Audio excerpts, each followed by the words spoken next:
I work as a model, content creator, and wardrobe stylist. I'm 36 years old, living in Jersey City, and I make about $100,000 a year. Last year I made $30,000. This year I actually tripled that, and I think just because a lot of people are on their phones way more during the pandemic, my line of work sort of just skyrocketed. I have 14.8 thousand followers on Instagram. I think it would be surprising to most people that even though I have a smaller following on Instagram, there's so much money to be made. I charge $1,000 per one Instagram post with one image. I have about $55,000 in savings, $1,600 in a Roth IRA and other investments. So that's in cryptocurrency and also a mutual fund. I have 0 credit cards and 1 debit card. I used to be in a lot of credit card debt, roughly around $30,000.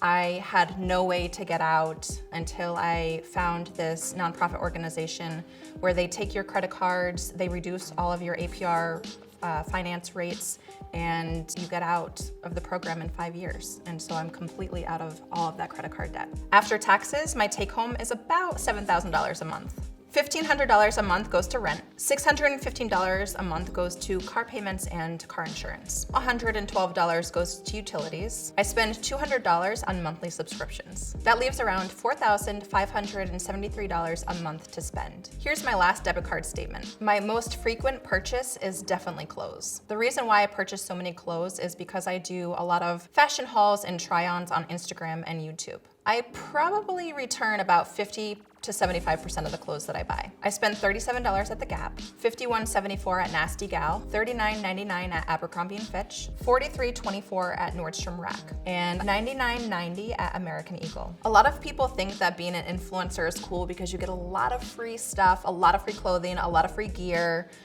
But free does not mean money, and I need to pay my bills, so it's really not sustainable unless you have other sources of income. The next charge is $11.68 and $4.21 at Sweetgreen. I spent $43.48 on Thai food. I do not go out to eat very often. I spent $167.56 at Whole Foods, $51.49 at Trader Joe's, and $63.84 at Key Foods. I was diagnosed with celiac back in 2015, which makes eating out and shopping for groceries very difficult. So I tend to go to not only one grocery store, I go to 3, sometimes 4 to get all the things that I need. I spent $19.95 on Casting Networks. Casting Networks is an online service for models and actors to self-submit. I submit probably up to 20 to 30 times a day. And for therapy, I spent $25. Self-care is really important to me, and I typically spend $85 on a manicure every 3 weeks. But it's super important because it's part of my business. I have to have, generally speaking, nude colored nails when I go to set when I'm booked for modeling gigs. I spent $135.82 at the SLS South Beach Miami Hotel. I had gone down to Miami to help out a friend and her boyfriend for a basketball tournament, and then I spent a couple extra days at the SLS by myself. I spent $180 on a pair of amazing Dolce Vita boots. I would never have ever spent this much money on a pair of boots before, but now that I feel like I'm living a little bit differently, I decided to splurge, and it is all about self-care in my book. I put $500 a month into my Roth IRA. While I had some extra free time during the pandemic, I started following some feminist financial women, and they completely inspired me, and I just dove right into wanting to learn as much as possible about the industry, and I started investing. I invested $500 this month on Coinbase.